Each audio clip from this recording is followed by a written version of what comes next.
Vous êtes bien gentil. Alors, bienvenue tout le monde à ce webinaire cet après-midi. Avant de vous présenter notre invité et l'agence en question, brièvement, à propos des services de soutien aux employeurs du Nouveau-Brunswick, pour le bénéfice de l'auditoire, les services de soutien des employeurs du Nouveau-Brunswick est une agence qui fait la promotion de l'embauche des personnes ayant un handicap auprès des employeurs du Nouveau-Brunswick. On fait la promotion de la diversité et l'inclusion en milieu de travail. Et notre objectif est d'abord avant tout de changer l'attitude des employeurs par rapport à l'embauche. Une fois qu'un employeur se dit prêt, désireux et intéressé, ce que l'on fait par la suite, on travaille avec des agences comme celle qu'on va vous présenter cet après-midi, où est-ce que ces agences-là qui sont spécialisées à travailler avec des personnes ayant des handicaps pourront faire la magie pour pouvoir faire un placement adéquat entre les besoins d'un employeur et une personne ayant un handicap. Alors, notre agence est financée par une entente fédérale provinciale, dont notre financement direct vient du ministère de l'Éducation postsecondaire. Et bien entendu, nous offrons un service bilingue et partout en province. Notre bureau est situé à Moncton, mais on se déplace très régulièrement un peu partout en province. Alors, cela étant dit, bienvenue à ce webinaire cet après-midi. Au propos, finalement, de l'INCA, c'est voir au-delà de la perte de vision. Et sans plus tarder, j'aimerais souhaiter la bienvenue à Madame Mireille Lavoie, qui est spécialiste au service d'adaptation technologique. Ça se peut-tu, Mireille? C'est exactement ça, Christine. Bien, bienvenue, Mireille. Tu es bien gentille de te prêter à ce webinaire. D'abord, avant tout, je dis INCA, mais c'est une abréviation, Mireille, qui veut dire... Institut national canadien pour les aveugles. Parfait. On a des fois bien tendance à juste se rappeler des lettres, mais c'est bon de se rappeler finalement qu'est-ce que ça veut dire en tant que tel. Ben, nous, on préfère que les gens nous appellent l'INCA parce que notre titre au complet met trop l'accent sur la cécité, Institut national canadien pour les aveugles, mais on ne travaille pas seulement avec les aveugles. C'est pour ça qu'on préfère maintenant dire l'INCA. Parfait. Ben écoute, Mireille, encore une fois, merci de te prêter finalement à ce webinaire cet après-midi. Alors, sans plus tarder, on va faire un peu du coq à l'âne. Je vais te poser des questions. On va passer à travers finalement quelques slides, si tu me permets l'expression anglaise. Sans plus tarder, pourrais-tu me donner un aperçu finalement de qui vous êtes en termes d'agence et d'organisation? Ben, pour commencer, j'aimerais te remercier, Christine, d'avoir invité l'INCA à parler aux employeurs et à INDES. L'INCA, c'est une agence communautaire qui offre un soutien communautaire des renseignements et une représentation nationale à nos clients. Ça fait 100 ans cette année qu'on existe, puis qu'on travaille à travers le Canada pour offrir des services aux personnes qui ont une perte de vision. Notre but, c'est de trouver les moyens d'aider nos clients à avoir la confiance, les compétences et les possibilités pour leur permettre de se réaliser pleinement dans la société. Ce qu'on veut, c'est qu'ils deviennent le plus indépendants possible et on essaie de trouver tous les moyens qu'on peut pour les aider à atteindre cet objectif-là. Alors, essentiellement, l'indépendance, c'est le terme finalement qu'il faut se rappeler au niveau du mandat de votre organisation en tant que telle. C'est ça. Tu me dis, finalement, ça fait 100 ans que vous êtes en opération et puis vous avez des bureaux un peu partout à l'échelle nationale. C'est bien ça, hein? C'est ça. On a 4 divisions qui regroupent des provinces, comme l'Atlantique, c'est une division, le Québec et l'Ontario, c'en est une autre, ça va jusque dans l'Ouest.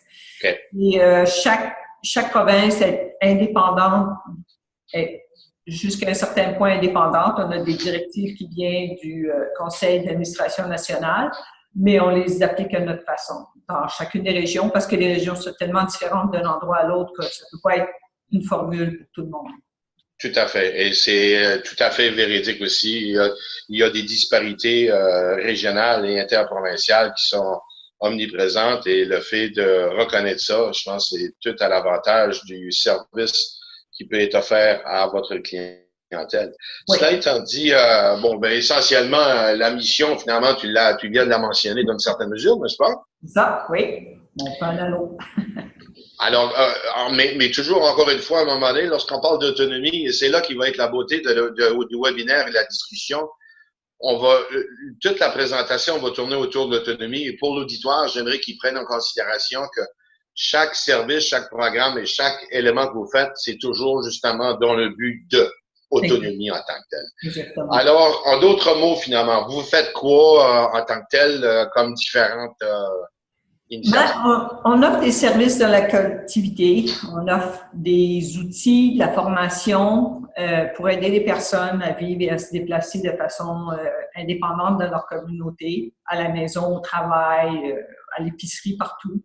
On veut que nos clients se maintiennent en bonne santé, une bonne qualité de vie. On veut aussi qu'ils aient accès à l'emploi et à l'éducation, puis qu'ils prennent part aux activités sociales et récréatives, tout en respectant leurs limites, mais en essayant de les pousser autant que possible. En d'autres mots, finalement, c'est de permettre aux gens d'atteindre le maximum, le développer au maximum et prendre avantage au maximum dans certaines mesures des habilités. Comme tout être humain, on a tous des habilités. Oui. C'est de pousser à atteindre l'objectif ultime d'avoir maximisé les habilités des gens. C'est ça, oui. Parfait. Alors, ici, c'est très intéressant, puis tu vas me permettre, Mireille, si tu me permets, devrais-je dire, canne blanche, pour moi, à un moment donné, j'aime cette slide ici, parce qu'à un moment donné, pour moi, lorsqu'on parle de personnes, finalement, qui ont des problèmes de vision, pour moi, c'est synonyme canne blanche. Et j'aimerais que tu me parles un peu, finalement, un petit peu plus, parce que c'est une image que je me suis fait, puis je pense que c'est vraiment pas le cas. Oui, mais c'est ça, c'est la même chose que pour notre nom. On aime mieux dire INCA qu'Institut national canadien pour les aveugles, parce que c'est pas seulement pour les aveugles qu'on travaille, c'est pour tous les gens qui ont une perte de vision. Quelqu'un qui a une perte de vision, c'est quelqu'un qui n'a pas une vision 20 sur 20. C'est quelqu'un qui a une vision qui peut pas être corrigée avec des lunettes prescrites par un optométriste. C'est quelqu'un qui a un champ, un champ périphérique, tu veux dire? Oui, c'est ça, périphérique, mais c'est pas comme ça qu'on appelle ça, mais j'ai juste trouvé un champ visuel. Champ visuel, OK. C'est pas simple. Mais c'est ça, on travaille pas seulement, c'est pas juste donner une canne blanche à quelqu'un, puis il y a toutes sortes d'outils qui existent, on va voir ça au fur et à mesure. Là. Il y a toutes sortes d'outils qui existent pour aider dans toutes sortes de situations. Alors, est-ce que, Mireille, corrige-moi, est-ce que c'est un commentaire gratuit de ma part en disant qu'à un moment donné, que la clientèle que vous allez desservir est peut-être une clientèle qui aura passé déjà chez un optométriste ou un spécialiste de la vue et dont la vue n'a pas pu être corrigée et qu'à un moment donné, là, c'est vous autres, finalement, qui rentrent en ligne de compte au niveau des mesures d'adaptation, si tu veux? Ça peut être vrai, ça peut être vrai. Oui, nous autres, nos clients, on aime qu'ils aient vu l'optométriste ou l'ophtalmologiste parce qu'on a besoin d'un rapport visuel pour pouvoir mieux les aider. Il faut qu'on connaisse leur maladie, qu'on sache dans quelle situation ils sont pour qu'on puisse les aider au maximum. Ouais. Oui, parce qu'on va voir un peu plus loin, finalement, qu'il y a différents types, à un moment donné, de causes. Oui. Et à un moment donné, chaque situation diffère d'un de l'autre. Tu as tout à fait raison. Oui. Il n'y a pas de taille unique. Là. Il n'y a pas de one fits all. Je sais pas comment tu dis ça en anglais. Non, tout à fait. Je vois ton point. Oui. En termes de chiffres, Mireille, moi, ceci, ça vient me chercher parce que c'est des chiffres qui sont quand même assez gros. Peux-tu me passer un petit peu à travers de ceci? Ben c'est ça. C'est surprenant de savoir qu'il y a environ 25 000 personnes au Nouveau-Brunswick qui vivent avec une importante perte de vision. Puis que ces gens-là essaient de se débrouiller tous les jours dans la vie, presque d'eux autres mêmes. Parce qu'on a seulement environ 5 000 clients, c'est-à-dire qu'il y a 20 000 personnes qui n'ont pas nos services puis qui pourraient en bénéficier s'ils savaient qu'on existe. Puis de ces 5 000 personnes-là, il y en a 25 % qui sont des clients, qui sont des adultes en âge de travailler. Puis on essaie d'aider à trouver de l'emploi, mais c'est difficile parce qu'il y a beaucoup de préjugés et d'idées préconçues et tout ça. Tout à fait, puis j'imagine, on va en discuter plus amplement, mais ce qui est important, par exemple, de noter, 25 000 en termes de population du Nouveau-Brunswick, c'est quand même, sur une petite population comme nous avons, c'est quand même des chiffres qui sont quand même assez volumineux quand même, là. C'est pas juste dire, oh, ben, regarde, c'est juste quelques personnes, là. Non, c'est ça, c'est beaucoup de monde, beaucoup. On a beaucoup de clients, malheureusement. Mais entre le 25 000 et le 5 000, si je comprends très bien, ça veut dire finalement qu'il y a 20 000 personnes qui vivent quotidiennement avec des problèmes de vision et qui, à quelque part, finalement, n'ont pas de service quelconque pour les mesures d'adaptation ou quoi que ce soit. C'est ça. Tu as bien compris. Wow, ça c'est très intéressant. Ça inquiète un peu quand tu entends ces chiffres-là. Ouais. Ce tableau ici, je le trouve intéressant, Mireille. À un moment donné, ça m'a permis, surtout avec la ligne d'en haut, à un moment donné, au niveau de votre clientèle, mais c'est surtout le 65 ans et plus, quel pourcentage de la population qu'il représente. C'est élevé, n'est-ce pas? Oui, 81% de nos clients ont 65 ans et plus.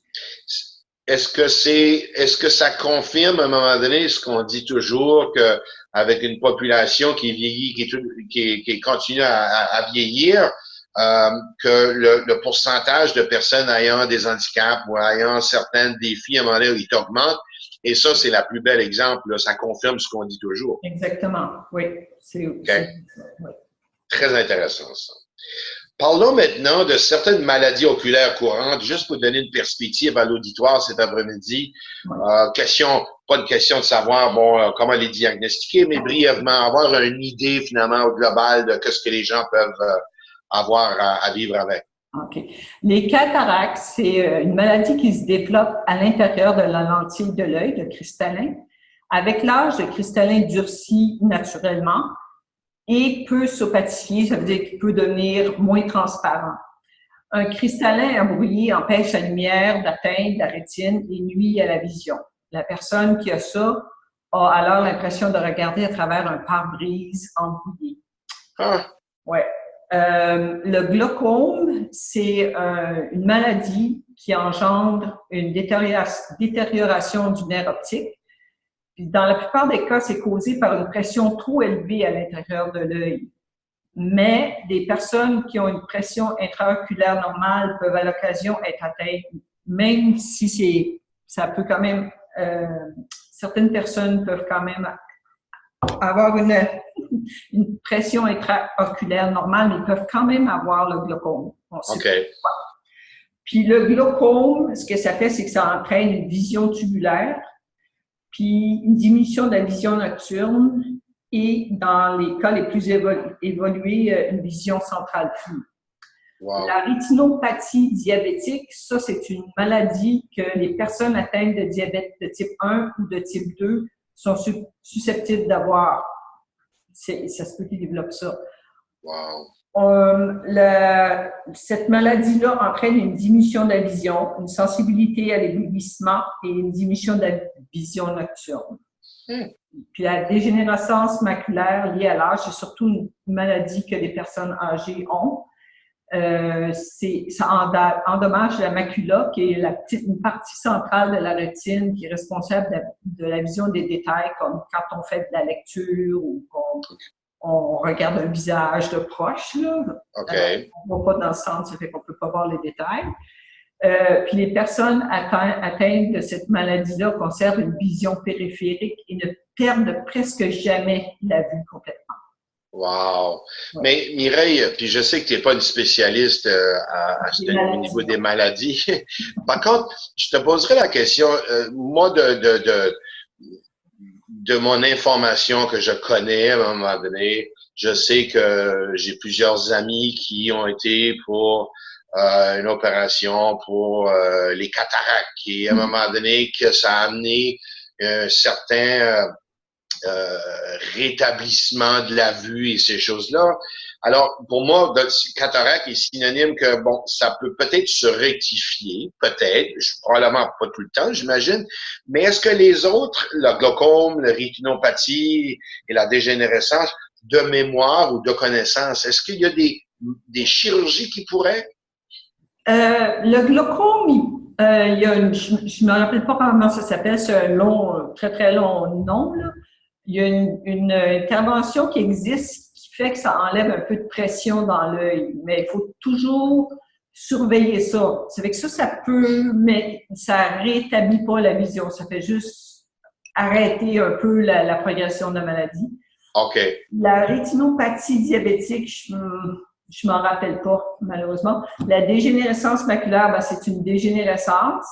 Il y a deux formes, la forme sèche et la forme humide. La forme sèche, la vue est pas 100%, là, mais c'est mieux que la dégénérescence, c'est mieux que la forme humide, parce que la forme humide, ça fait comme t'as la macula, puis il y a comme une petite bosse dessus, puis là, il y a quelque chose qui sort de ça. C'est pour ça que OK. Puis là, en tout cas, il y a toutes sortes de choses qui font, mais ça peut juste ralentir la progression. Parce que OK. la dégénérescence, ça se guérit pas.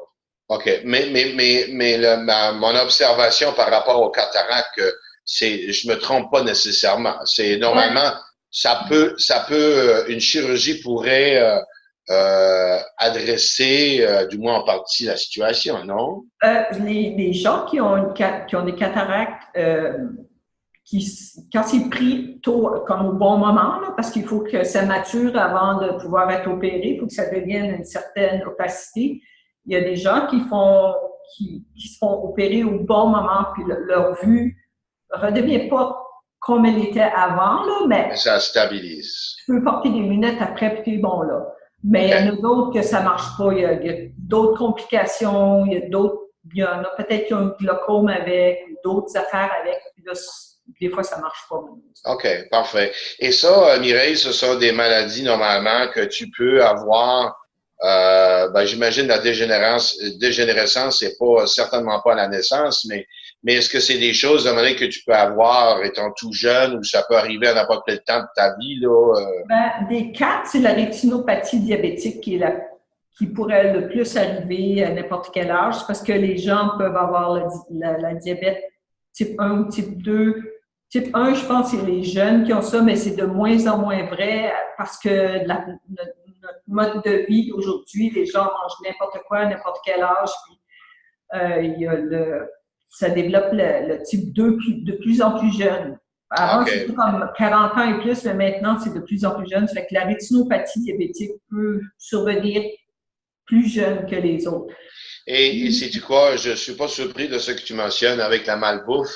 Voilà. Et la façon finalement que on s'alimente, je veux pas généraliser, mais c'est sûr qu'on s'alimente un peu différemment qu'on s'est déjà alimenté dans le passé, plusieurs années passées. Ma génération mangeait un petit peu moins au McDonald's en tout cas, on se comprend là. Oui, exactement. C'est ça, comme des quatre maladies, il y a juste la rétinopathie diabétique pour laquelle le facteur âge a moins d'importance. Les autres, l'âge a vraiment d'importance. OK. Alors, parle-moi un peu finalement de qui peut profiter des services que vous offrez finalement au niveau de l'INCA. Comme ça met sur la diapositive, quiconque a perdu une perte de vision peut s'adresser à l'INCA pour obtenir des services. Mais il faut aussi comprendre que 90% des personnes avec qui on travaille ne sont pas totalement aveugles. Ces personnes-là ont encore de la vision, puis elles veulent s'en servir. C'est pour ça qu'il y a toutes sortes de choses qui existent, comme des loupes puis des logiciels de grossissement qui permettent de continuer d'utiliser sa vue pour faire les choses de la vie quotidienne. Mais est-ce que c'est, quand on parle à qui peut profiter des services, bien entendu, c'est n'importe quelle personne finalement qui a des problèmes, qui peut avoir des problèmes de vision, mais on s'entend à un moment donné, si j'ai bien compris, et corrige-moi si je me trompe, il faut que la personne finalement a été vue par des spécialistes d'abord et avant tout. Surtout parce que vous autres, à un moment donné, bon, quand une personne va aller chez vous, j'ai compris tantôt, il faudrait avoir finalement une évaluation de la condition finalement de la personne pour pouvoir trouver les mécanismes et les outils en place pour assister l'individu, n'est-ce pas? C'est ça, exactement. OK. Mais c'est toute personne finalement qui a des problèmes de vision. Est-ce qu'à un moment donné, est-ce que ça doit être référé à une agence ou par une agence? Ou est-ce qu'ils peuvent directement se rendre chez vous? Toutes les façons sont bonnes. Ça peut être un employé qui a eu un accident ou une maladie ou peu importe, puis qui retrouve dans son travail puis qui a une perte de vision. Peu importe la perte de vision.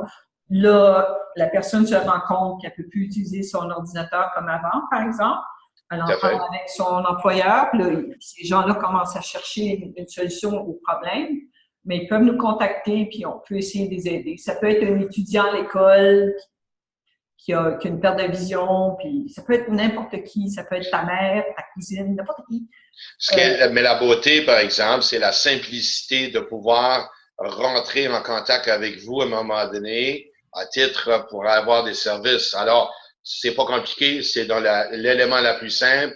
Peu importe que ce soit un employeur, un agent spécialisé ou une famille, un parent ou l'individu, tout le monde peut communiquer avec vous, mais le consentement de l'individu est toujours requis, par exemple. Exactement, oui. Ça peut être le médecin, ça peut être n'importe qui. Ouais. OK, parfait. Ouais. Alors, parle-moi un peu, finalement, de votre expérience par rapport aux défis reliés à l'emploi pour les personnes qui pourraient avoir des problèmes de vision, perte de vision. Ben, un des défis, il y a plusieurs défis qui existent, puis il y en a un qui n'est pas à l'écran, mais je vais t'en parler. C'est juste même au départ, c'est quand l'employeur fait le recrutement. Une des choses que l'employeur pourrait faire, c'est de s'assurer d'ouvrir un emploi à la meilleure gamme possible de candidats en postant, je ne sais pas si c'est le bon mot, là, sur Internet le poste disponible, en mettant ça sur des sites accessibles et en donnant la description de ce poste-là à l'équipe je cherche mon mot là. L'équipe de recrutement? Au conseiller local pour l'emploi des personnes handicapées, comme CCRW, là, CCRT. Oui. Ou d'afficher le poste sur un site web accessible qui fonctionne avec les logiciels de grossissement d'écran ou de lecture d'écran. C'est un élément important, Mireille, ce que tu viens de mentionner, parce que, tu sais, on ne réalise pas à un moment donné, puis c'est un défi parce que la plupart du temps, si la personne qui a une perte de vision ne peut pas savoir qu'il y a un poste disponible et de se fait appliquer, alors bien entendu, c'est un défi. Elle peut même pas se rendre finalement au niveau du processus de sélection et de recrutement. Alors, mais ça prend pas grand-chose. Il suffit juste d'avoir un site qui est accessible avec des logiciels appropriés. Et Dieu sait, c'est bien simple maintenant, puis c'est pas si dispendieux ça, rendre un site accessible. Exactement. Mais juste là, ça pourrait, c'est un obstacle, mais ça pourrait se régler assez facilement. Ouais. Puis aussi, disons que le site n'est pas accessible, mais que l'employeur accepte de recevoir comment tu dis ça, non, la proposition du candidat. Ouais. De façon au téléphone ou d'une autre façon pour que la personne, le candidat puisse appliquer pour la job, tu sais. Okay, je vois. Avoir un processus qui rend tout à fait accessible à la personne. Tout à fait. Ça peut être au niveau auditif ou quoi que ce soit. J'ai déjà vu des sites à un moment donné qui avaient des descriptions auditives des postes. J'avais trouvé ça très intéressant et ça peut être de quoi qui peut être fait. Ça, pour les employeurs, s'ils ont besoin d'assistance par rapport à savoir qu'est-ce qui doit être fait à leur site web pour qu'il soit accessible, par rapport à votre clientèle, ça, vous pouvez offrir ce service-là, n'est-ce pas? Ben oui. Parfait. Pas au niveau Brunswick personnellement, là, pas localement, mais oui, au niveau national, il y a un service qui fait ça. Ouais. Parfait. Dans les autres obstacles? Puis, je vais juste finir avec au niveau à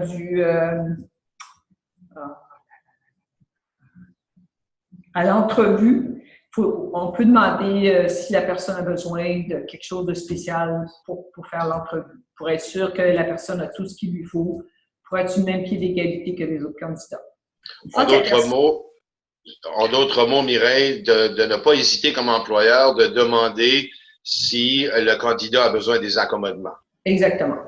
Puis, une fois que la personne a l'emploi, les défis, c'est de se rendre au lieu de travail. Nous autres, on a un service d'orientation et de mobilité puis, qui va pouvoir aider la personne à prendre un trajet pour se rendre de façon sécuritaire de la maison jusqu'au lieu de travail. Il y a aussi un défi, c'est de travailler dans un environnement qui n'est pas nécessairement optimisé pour le client. Ça, c'est quand on peut aller faire une évaluation du lieu de travail. Je peux te donner un exemple. J'avais un client qui travaillait dans un bureau commercial, puis il y avait une basse vision. Il utilisait ZoomText comme la photo qu'on voit à l'écran. Ça agrandit tout ce qu'il y a à l'écran. Puis, lui, il avait besoin d'une certaine luminosité pour être capable de voir tout ce qu'il y avait à voir. Ça fait qu'on a donné des conseils au niveau de l'éclairage, de la couleur des murs. Puis, il avait aussi besoin de 2 écrans pour pouvoir travailler, pour pouvoir tout voir ce qu'il y avait à voir pour faire son travail. Donc, il avait besoin d'un bureau plus grand. Puis, il avait besoin aussi d'une télévisionneuse. Ça, c'est un outil qui permet...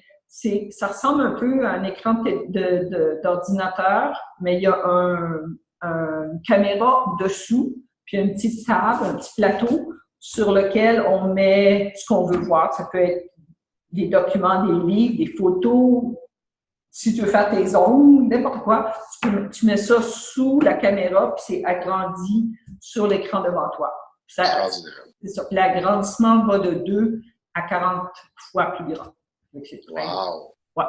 Bien entendu, Mireille, c'est pas de quoi, en termes d'accommodation semblable, ça, des fois, là, c'est pas de quoi qui s'applique pour tout le monde, dépendamment des conditions des individus, n'est-ce pas? Ça, c'était un exemple. Il y en a d'autres qui vont juste avoir besoin d'une loupe plus forte ou juste un logiciel, ça va dépendre des gens. C'est vraiment différent d'une personne à l'autre. Okay. Ce client-là, par exemple, n'avait pas besoin d'orientation et mobilité parce qu'il avait assez de vision et était capable de se déplacer par le nom. Okay. Puis, le plus gros défi, malheureusement, que les gens qui cherchent l'emploi et qui ont une perte de vision, le plus gros défi qu'ils rencontrent souvent, c'est les idées préconçues que les gens ont vis-à-vis de la perte de vision, malheureusement. Mais pour ça aussi, on a des solutions. On fait des présentations, un peu comme on fait maintenant. On fait des présentations chez les employeurs. On peut se rendre là puis faire des présentations, donner toutes sortes de trucs. Puis pour essayer de mieux faire connaître c'est quoi la perte de vision, pour que les gens soient plus à l'aise quand ils rencontrent des gens qui ont une perte de vision, puis qu'ils sachent de quoi ils sont capables. Exact. Ouais. Alors, on parle de sensibilisation et c'est très important de noter, parce qu'effectivement, c'est un défi, mais c'est beau de savoir que vous offrez ce service-là.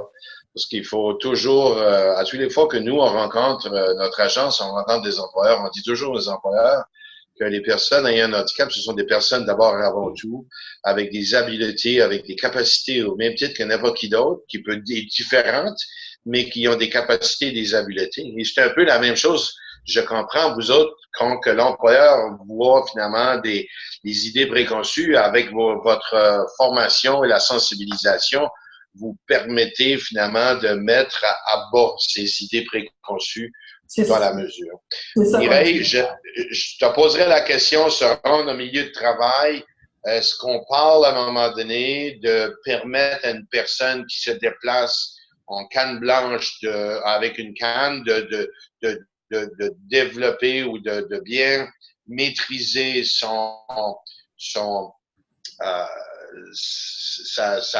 route vers le travail, ou ça représente également assister, ou ça représente également regarder d'une façon plus globale au niveau des transports publics? Ben, c'est tout ça. C'est un défi. C'est tout ça, oui. C'est un défi. Quelqu'un qui a un emploi puis qui vit dans une localité, dans une région rurale, a plus de difficultés, il va avoir plus de difficultés à se rendre à son travail parce que, a priori, la personne ne conduit pas, elle ne peut pas conduire, a priori, mais il y a des gens qui ont des pertes de vision qui conduisent quand même, mais ça, c'est une autre histoire. Ça fait que les gens en milieu rural auront peut-être un petit peu plus de difficultés à se trouver une façon de se rendre au travail.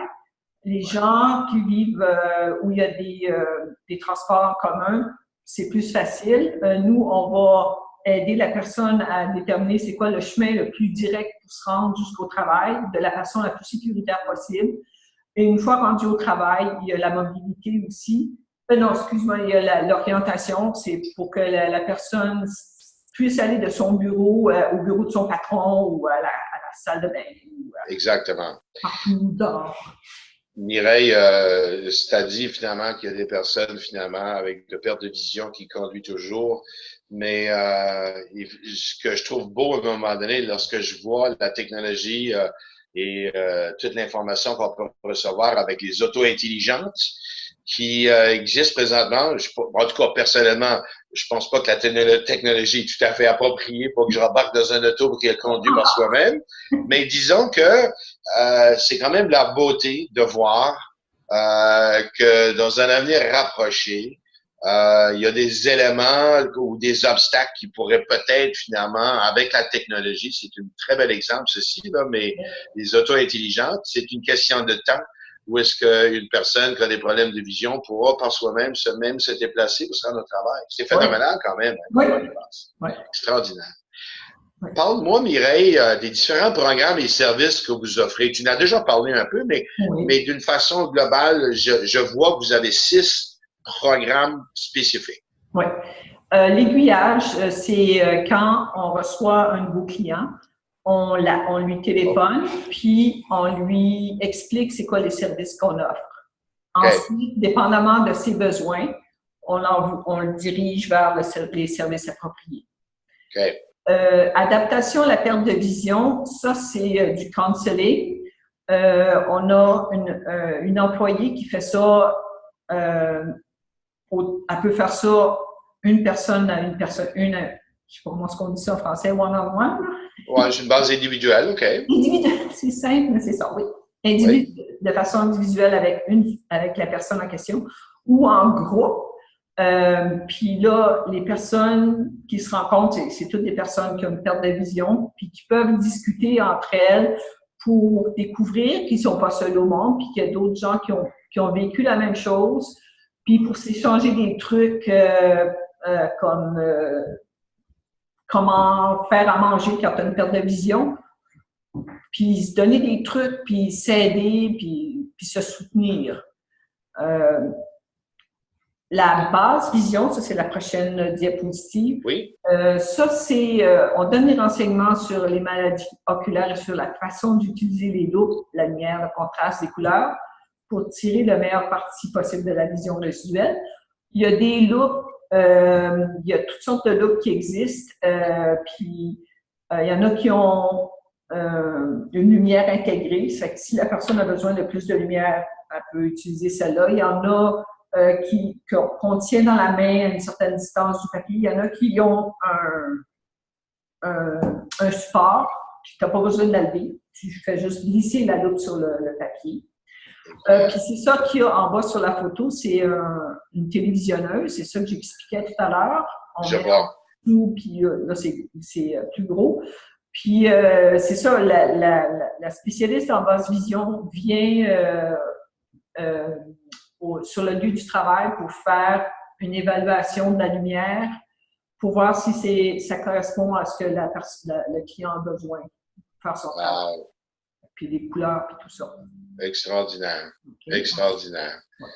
L'autre service qui est l'orientation et la mobilité. Là, on commence à y aller finalement. OK, on a pris, on diagnostique. Après ça, finalement, on fait...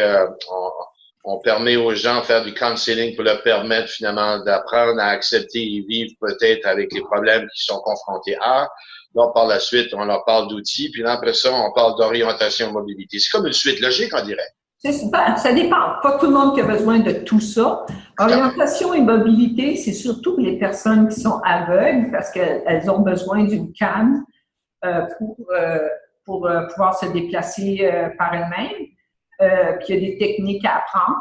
Il y a aussi, ça c'est la canne de mobilité, il y a aussi une canne d'identification. C'est une canne qui est plus mince puis un petit peu moins longue. Puis cette canne-là, la personne qui a une perte de vision la tient dans la main pour dire aux autres personnes autour qu'elle a une perte de vision. Elle n'est pas totalement aveugle. Elle peut, disons, ça peut, dépendamment de la maladie qu'elle a, elle peut avoir une vision centrale ou une vision périphérique, voire embrouillée, mais elle peut quand même se déplacer sans l'aide de personne, mais tu sais, quand tu traverses la rue, puis peux être sûr jusqu'à un certain point, quand tu as une perte de vision, que c'est correct, tu peux traverser, mais avec la canne d'identification, tu as une chance de plus de ton côté. Alors, je comprends bien, finalement, tu as la canne traditionnelle que les gens utilisent pour se déplacer et une autre, à un moment donné, où est-ce que les gens, c'est davantage pas une perte totale, mais une perte partielle de vision, où est-ce que ces gens-là l'utilisent comme identification, pas pour eux, mais pour tous les gens autour d'eux autres. Exactement. Comme si tu vas au centre d'achat et tu as ta canne blanche, ben les gens ne seront pas surpris si tu rentres dans les autres, tu sais. Oui. Parce que j'ai des clients qui n'ont pas de canne, ils ne veulent pas en avoir, puis il faut être prêt à vouloir l'avoir pour en avoir une. C'est pas tout le monde qui accepte ça. Tu vas au centre d'achat puis tu rentres dans le monde parce que tu ne les as pas vus. Mais des fois, les gens ne sont pas contents, mais si tu as une canne blanche, ça passe mieux. Non, mais je trouve que c'est très, très, très bien. C'est tout à fait approprié d'ailleurs. Mais ça, c'est un service que vous offrez chez vous. Vous avez du personnel qui offre cette formation-là. Oui, on a du personnel qui offre ça, oui. Extraordinaire. Parlons d'autonomie fonctionnelle. Celle-ci m'intéresse énormément. OK. L'autonomie fonctionnelle, c'est tout ce qui touche à la vie quotidienne pour que la personne puisse continuer de vivre à la maison, de prendre soin d'elle-même, de se faire à manger, de faire le ménage, de jouer aux cartes, de savoir quelle heure qui est. Tout ce qui touche la vie de tous les jours, ce service-là essaie d'aider, de faire en sorte que la personne puisse continuer à le faire par elle-même. Donc, il y a la préparation des repas, l'identification des billets. Il y a des petites machines, tu mets ton argent dedans en papier, puis ça va dire que c'est un 5 ou un 10 ou peu importe. L'utilisation du téléphone. Il y a des téléphones avec des gros caractères pour qu'on puisse mieux voir. Puis il y a des téléphones que quand on fait le numéro, ça dit les chiffres. Puis il y a aussi l'apprentissage du braille et de la saisie de clavier, apprendre à taper à l'ordinateur, ça c'est important. Il y a les montres parlantes, il y a apprendre à laver le plancher quand on ne voit pas, il y a une technique pour faire ça.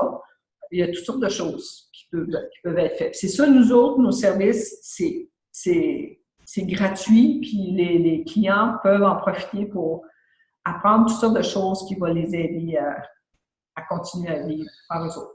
Oui. Là, tu as dit de quoi que j'ose espérer, finalement, que mon épouse n'écoutera jamais. Finalement, tu me dis qu'il y a une façon de laver les planchers, même si on a des problèmes de perte de vision, parce que d'après mon épouse, j'ai effectivement une perte de vision, mais je lave très mal les planchers. Mais là, je voudrais pas qu'elle sache qu'elle peut régler le problème que j'ai finalement avec les planchers. Mais face à part Mireille, je regarde la technologie qui est disponible et tout ce qui sort sur une base d'une façon exponentielle actuellement au niveau de la technologie. Est-ce que c'est un commentaire gratuit de ma part, encore une fois, de dire que le braille est de moins en moins prisé, c'est-à-dire qu'il est moins recherché ou appris par les gens qui ont des problèmes de perte de vision?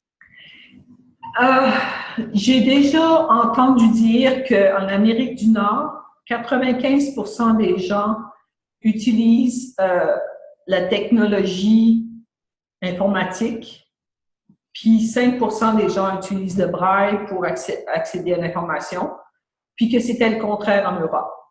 Je ne sais pas si c'est encore vrai, là, ça fait longtemps que j'avais entendu dire ça, mais c'est quand même surprenant parce que ça devrait, j'imagine que ça doit être encore vrai parce que la technologie est encore plus présente qu'elle était à l'époque où j'ai entendu ça. Mais c'est quand même très intéressant parce que je regarde maintenant de nos jours, tu sais, tu peux avoir sur un téléphone intelligent un scanner qui peut scanner un document. À un moment donné, tu n'as rien besoin de passer par-dessus ton document et avec voice over text ou text over voice ou peu importe, on peut tout. Il y a des façons de lire des documents maintenant qui sont extraordinaire. C'est en tout cas, moi je trouve ça, et c'est là que j'arrivais avec mon commentaire gratuit. Je me disais, mais c'est peut-être le cas que le braille est un peu moins populaire, je présume, parce qu'il y a d'autres options. Ben, moi, ça fait presque 19 ans que je travaille ici, puis j'ai une collègue qui enseigne le braille. Elle enseigne le braille ça fait très longtemps qu'elle enseigne le braille.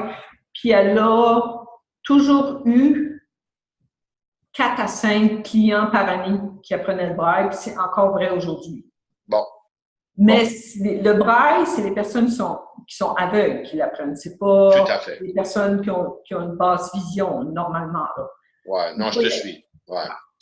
Mais c'est intéressant, peut-être justement pour cette clientèle-là, à un moment donné, justement, cette clientèle-là qui a, eux autres, on maintiennent de braille, tandis que les technologies sont davantage. Ouais, c'est vrai. OK. Ouais.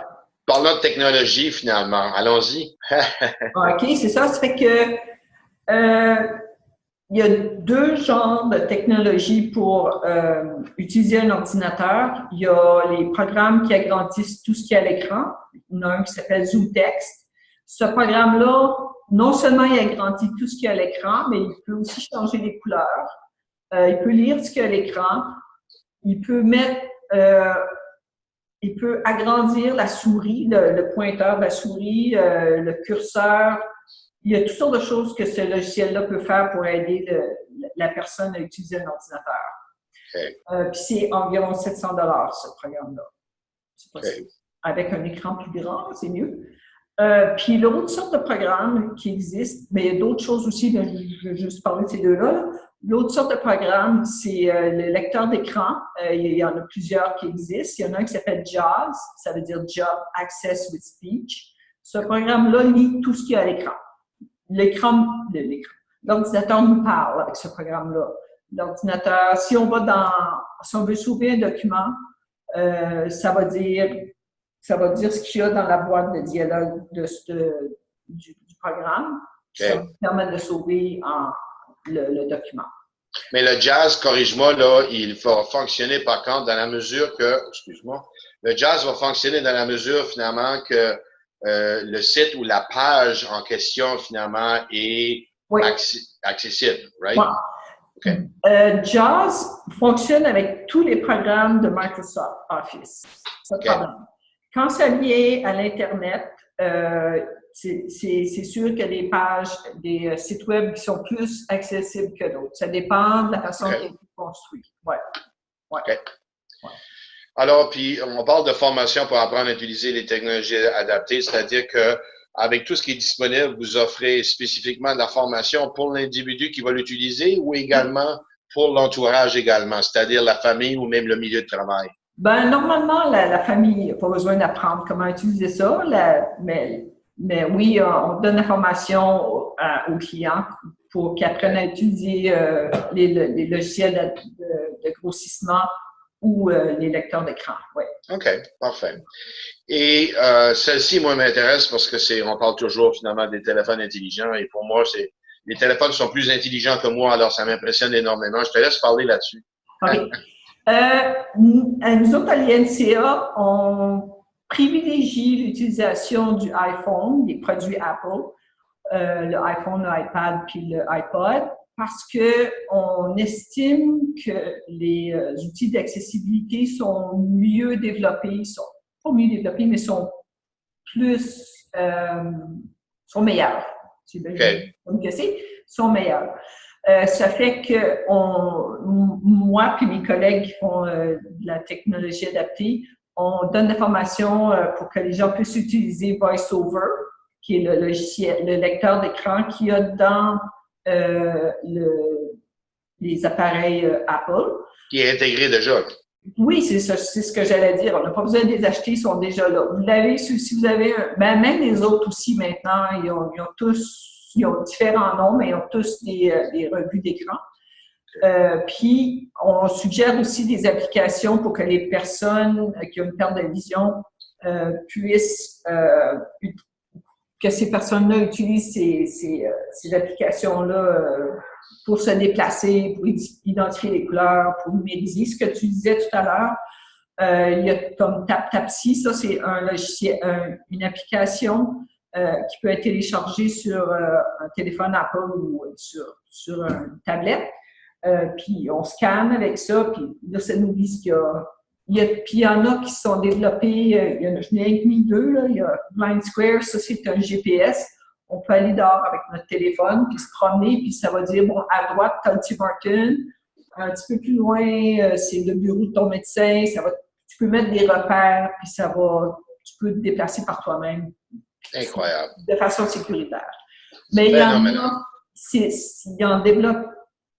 C'est incroyable tout ce qui existe maintenant pour les personnes qui. Ben, non, c'est pas incroyable, là, mais je veux dire, il y en a beaucoup des apps qui peuvent servir aux personnes qui ont une perte de vision. Il y en a vraiment. J'en reviens pas. Ouais. Parle-moi du programme pour l'emploi que vous avez chez vous à un moment donné. Et qu'est-ce que vous pouvez faire à un moment donné au niveau des services d'aide à l'emploi? Parce que c'est un peu dans cette perspective-là que je voulais mettre en évidence l'INCIA aujourd'hui, c'est que pour les employeurs, les agences ou qui que ce soit, on peut avoir une meilleure appréciation de vos services d'aide à l'emploi qu'on retrouve chez vous. Si tu pouvais me faire un bref survol, Mireille, Oui, s'il vous plaît. absolument. C'est ça, on a un programme pour l'emploi qui a été développé avec l'aide du gouvernement du Nouveau-Brunswick. Puis avec ce programme-là, on fait la coordination de tous les services qu'on peut offrir à une personne à la recherche d'un emploi. On peut faire si nécessaire, on peut faire des évaluations pédagogiques pour voir s'il y a besoin d'un complément de formation. Oui. On fait un soutien à la transition, c'est-à-dire que les jeunes qui finissent soit leur éducation secondaire ou postsecondaire, les jeunes qui finissent leur éducation secondaire, qui veulent aller en éducation postsecondaire ou qui veulent commencer à travailler, on veut les soutenir dans cette transition-là. Puis la même chose pour les jeunes qui sortent de l'université ou du collège et qui cherchent un emploi. On donne de la formation puis de l'information au sujet des technologies d'assistance. Puis on peut aussi donner de la formation sur la sensibilisation et la prise de conscience pour les employeurs, afin que l'employeur ait une meilleure idée de la réalité des personnes qui ont une perte de vision. Oui, meilleure réalité, appréciation et qu'ils puissent reconnaître finalement la contribution que les gens qui ont des problèmes de perte de vision peuvent tout de même apporter finalement du même coup au niveau de leur entreprise. C'est ça. OK. On fait aussi de l'intervention en situation de crise. Si quelqu'un qui utilise Zoomtext a un problème avec son logiciel à un moment donné, on peut appeler l'INCA, puis l'employeur ou l'employé, ça peut être un des deux qui appelle, aura notre soutien pour régler ce problème-là. Ça peut être n'importe quel autre problème. Ça peut être que la personne a changé d'emploi, puis il faut qu'elle ait une nouvelle séance d'orientation à l'intérieur du building. Puis, on fait aussi de l'aiguillage vers d'autres services d'emploi, comme moi, ici à Moncton, je ne fais pas l'emploi, c'est le CCRT, le Conseil canadien sur la réhabilitation et le travail, qui donne ce service-là aux personnes qui ont des handicaps. OK. Mais dis-moi ceci, Mireille, le programme, les services d'aide à l'emploi, tels que présentés, tournent autour de la personne, de l'individu qui a une perte de vision. Mais moi, je suis un employeur, puis disons que pour une raison ou d'une autre, je finis par comprendre qu'une personne qui a un handicap pour des problèmes de vision ou quoi que ce soit, peu importe le type d'handicap, je finis par réaliser finalement que un être humain est un être humain, puis ils peuvent contribuer à la société au même titre, puis ils ont des habiletés au même titre que d'autres personnes, même s'ils diffèrent. On a tous, comme individus, des habiletés.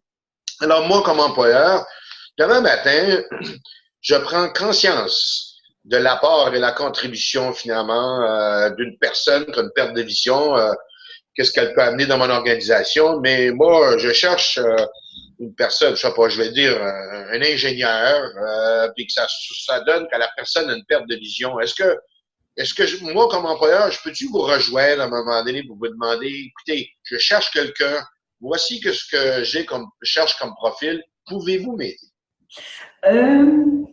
Tu veux dire que tu cherches quelqu'un, un ingénieur, par exemple? Je voudrais embaucher quelqu'un, puis je me dis, mais regarde, demain matin, moi, je vais passer par le INCA, mais je vais leur partager les emplois que j'ai disponibles. Okay. Et si vous avez quelqu'un, tant mieux, mais est-ce que c'est possible comme employeur, je peux vous rejoindre pour ça? Ça dépend de la région. À Moncton, comme je disais, c'est CCRT qu'il faudrait rejoindre. OK. Dans la région de Fredericton et de Saint-Jean, oui. OK. Ouais. Alors, ce qui va être très important, c'est au terme de notre webinaire, lorsque nous, on va envoyer l'information à l'auditoire, les gens qui auront participé, c'est de donner tous les numéros possibles au niveau, finalement, de votre organisation pour que l'employeur, s'il désire d'au moins regarder, s'ils veulent embaucher, puis ils veulent regarder les options et les possibilités. Ouais. Alors, j'imagine, même si le service n'est pas disponible à Moncton, en appelant votre bureau de Moncton, ils vont facilement être redirigés, j'imagine, à CCRT. Absolument, oui, oui. Parfait. OK.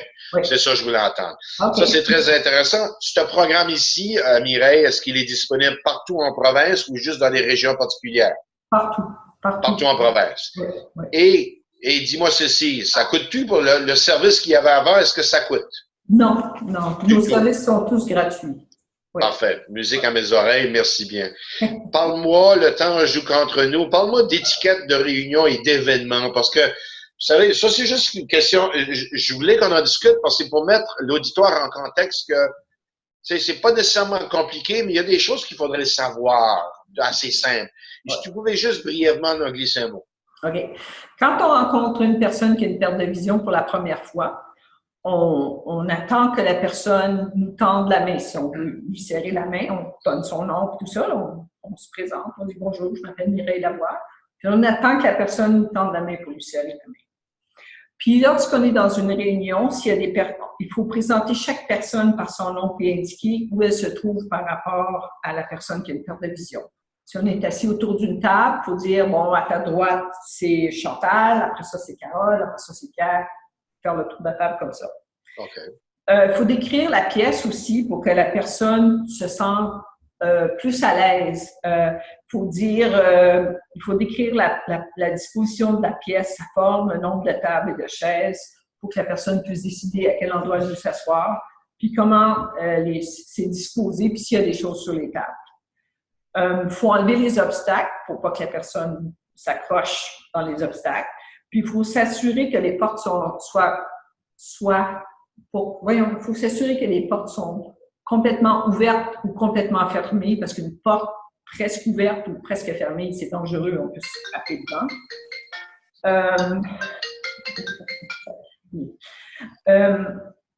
Puis, si la personne qui a une perte de vision est accompagnée d'un chien guide, il ne faut pas caresser le chien guide s'il porte un harnais, parce que le chien est en train de travailler.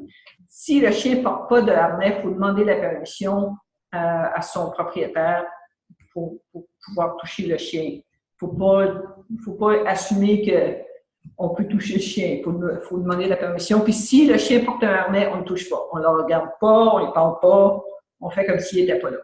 Tout simplement. Et ça, c'est très difficile pour les gens qui adorent les animaux. Je connais des gens qui ont peine de misère avec ça. Oui. Mais ce que les gens ne réalisent pas, c'est que les chiens guides travaillent en tout temps. Quand ils ont le harnais, ils travaillent. Ils deviennent les yeux pour la personne, finalement, qui est avec. Et on ne réalise pas l'importance. Et lorsque on empêche le chien de faire son travail, ben, c'est toute une désorientation, finalement, globale pour le chien et pour l'individu qui n'a besoin du chien en tant que tel. Alors, ça, c'est énervant. Puis, je connais des gens qui sont sensibilisés à ceci, mais qui ont toujours un problème quand ils voient un beau chien. C'est comme, oh, il est-tu beau assez? Puis là, ils vont jouer avec, mais faut se rappeler d'eux. C'est très important. Puis, il y a des personnes qui ont une perte de vision qui peuvent se fâcher. Puis, avec raison. Ouais. S'il y a du matériel écrit lors d'une réunion, il faut essayer de les distribuer d'avance en format électronique pour que la personne ait au moins le temps de les regarder avant la réunion. Sinon, il faut être prêt à lire le document à la personne en question. Il faut demander avant si la personne a besoin d'aide pour faire ça. Il ne faut pas assumer qu'elle a besoin d'aide. Il faut demander. Ouais. Puis quand on quitte la réunion ou qu'on quitte la personne qui a une perte de vision, il faut lui dire. Il ne faut pas juste lui d'abord s'en aller. Il faut dire, bon, ben, je suis mort. Il faut que j'aille faire d'autres choses. Il faut avertir la personne qu'on la quitte. Oui, c'est très important parce que, tu sais, on ne réalise pas pour nous, finalement, qu'il n'y a pas de perte de vision. On est conscient de notre entourage en tout temps parce qu'on a la vue. Oui. Mais lorsqu'on n'a pas la vue, à un moment donné, notre environnement immédiat peut changer énormément et ça peut avoir une incidence énorme. Tu sais, là, il y a des situations assez fâcheuses. C'est ça. Dans la communauté, Mireille, où est-ce que vous rencontrez les clients? Moi, je trouve ça intéressant, c'est parce que tu n'as déjà touché finalement, mais essentiellement, vous êtes disponible partout, mais partout en province. C'est ça. Nous, on est au Nouveau-Brunswick, on a 4 bureaux. Puis, il n'y en a pas à Edmonton, mais on va à Edmonton. Il n'y en a pas à Campbellton. S'il y a des services à donner, on va se rendre à Campbellton. Évidemment, là où il y a des bureaux, on peut recevoir les clients au bureau, mais on peut aussi les recevoir n'importe où dans la communauté, dans leur maison ou à leur travail. Il n'y a pas de problème. Alors, comme je mentionnais finalement, c'est la beauté finalement avec votre agence, même si effectivement vous avez 4 bureaux un peu redistribués un peu partout dans la province du Nouveau-Brunswick, ces 4 bureaux-là, m'en desservent la totalité finalement de la province, peu importe où ce que le service sera demandé. Vous pouvez vous déplacer, comme tu le mentionnes. Oui, puis nos services sont bilingues. Si on a des employés qui sont pas parfaitement bilingues, mais c'est avec s'ils en ont besoin, on peut avoir des bénévoles qui vont aller faire la traduction pour ces employés-là. Il n'y a pas de problème. Mais Mireille, écoute, on a parlé de plusieurs choses très intéressantes. On a parlé finalement de la mission et la vision de votre organisation, à un moment donné, qui est d'abord avant tout, c'est l'indépendance de l'individu, que ce soit autant au niveau personnel, professionnel ou quoi que ce soit, au niveau travail. On a parlé finalement des types de maladies reliées. Finalement, on a parlé finalement des types de services. On a parlé finalement des obstacles par rapport aux employeurs. On a parlé finalement de votre programme à l'emploi qui est très intéressant. Mais essentiellement, si tu me permets, Mireille, j'aimerais finaliser ou amener un terme à ce webinaire en parlant finalement que ce soit pour une personne qui a une perte de vision, que ce soit pour la famille immédiate qui offre de l'assistance à l'individu, si c'est une personne plus âgée qui a perte de vision, quoi que ce soit, mais que ça peut être pour la famille, que ça peut être pour un employeur, ça peut être également pour un agent spécialisé qui travaille avec des personnes et qui aurait besoin de l'aide. Essentiellement, il n'y a rien au niveau de perte de vision que le INCA ne fait pas. Exactement. On aurait pu faire un webinaire qui aurait duré 2 minutes, puis on aurait pu dire il n'y a rien qu'on ne fait pas, puis on l'aurait eu de fait. Là. Mais il faut savoir ce qu'on fait. Si on dit juste il n'y a rien qu'on ne fait pas. Tout à fait, tout à fait. Mireille, écoute, j'inviterai là dans les prochaines secondes s'il y a des gens qui auraient qui avaient des questions de bien vouloir finalement les placer à l'intérieur du chat. On y répondrait avec grand plaisir. Mais ce que je peux voir finalement, il n'y a pas de question finalement qui a déjà fait surface. Écoute, Mireille, moi, je te remercie infiniment d'avoir contribué et participé à ce webinaire. Comme je l'ai mentionné en début, l'objectif, c'était finalement de faire en sorte que la population dans son ensemble du Nouveau-Brunswick peut avoir une meilleure appréciation des services disponibles pour une clientèle particulière. Et c'est perte de vision. Et moi, je pense qu'aujourd'hui, on a réussi à brosser, si tu me permets, un tableau assez complet d'où est-ce que vous venez, où est-ce que vous êtes, où est-ce que vous en allez, qu'est-ce que vous faites comme travail, c'est quoi la philosophie. On a parlé de différents services. On pourrait en parler, on pourrait parler 2-3 heures, mais pour terminer, la chose qui me retient le plus, et surtout pour l'auditoire, il n'y a pas de frais au niveau de la consultation. Au niveau des accommodations, et puis bien entendu, ça coûte. Par contre, ce qu'on n'a pas mentionné, pour l'employeur, pour l'employé, il peut avoir de l'aide financière qui est disponible, qui découle d'un programme. Je connais la terminologie anglaise qui s'appelle TESS en français. Là, je ne sais pas si tu es familière avec le terme. Service de soutien à l'emploi et la formation. Parfait. Alors, sous ce programme-là, finalement, il est possible d'avoir de l'aide financière par rapport à certaines accommodations. Mais c'est quand même très important de noter et de se rappeler, c'est que les accommodations, finalement, d'une perspective d'employeur, il y a des employeurs qui voient ça comme une dépense, mais c'est d'abord avant tout un investissement stratégique pour un employeur qui va permettre à un employeur de bénéficier d'un rendement accru de leur employé qui a au départ les habiletés pour pouvoir contribuer au succès de cette entreprise-là. Alors moi, je le vois toujours de cette façon-là et corrige-moi si je me trompe, je pense qu'on se trompe pas là-dessus. Non, tu te trompes pas.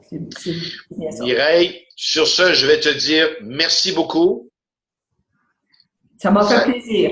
Ben, le plaisir a été pour moi, puis je suis sûr finalement que c'est pas le dernier webinaire qu'on va faire ensemble. C'est partie remise pour moi puis toi. Okay. Sur ce, au plaisir et merci tout le monde d'avoir participé à ce webinaire cet après-midi. Merci. Bonjour. Merci.